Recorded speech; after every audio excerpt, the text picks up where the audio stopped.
Hello बच्चों, let's see the question. और question है आपके पास में स्टेटमेंट की फॉर्म में दिया हुआ है। हम डायरेक्ट क्वेश्चन पढ़ेंगे, उसके बाद में हम बात करेंगे किस तरह से ऑप्शन इसमें लगाते हैं।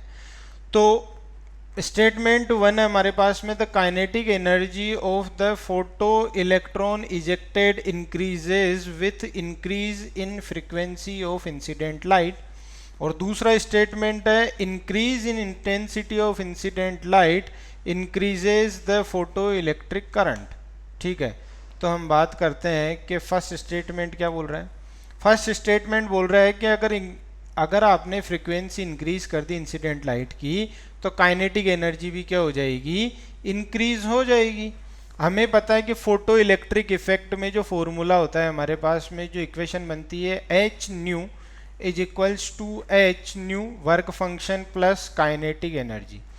तो एक मिनिमम फ्रीक्वेंसी तक तो वो वर्क फंक्शन के काम में आ जाएगी एनर्जी, और जो बाकी एनर्जी बचेगी, जैसे जैसे हम और ज़्यादा, if nu is greater than nu not, then kinetic energy is directly proportional to frequency. उसके बाद, है ना, तो ये बात ध्यान रखनी है। तो फर्स्ट स्टेटमेंट करेक्ट स्टेटमेंट है अपने पास में।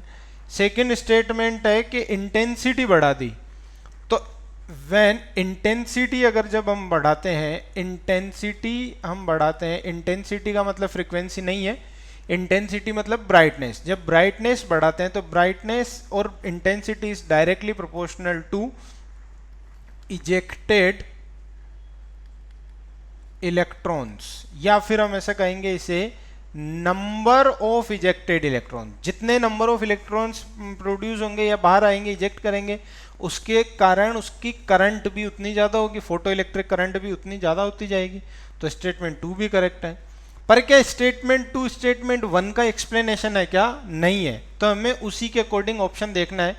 Both statements are correct, but statement two is not the correct explanation of statement 1, तो option B is correct.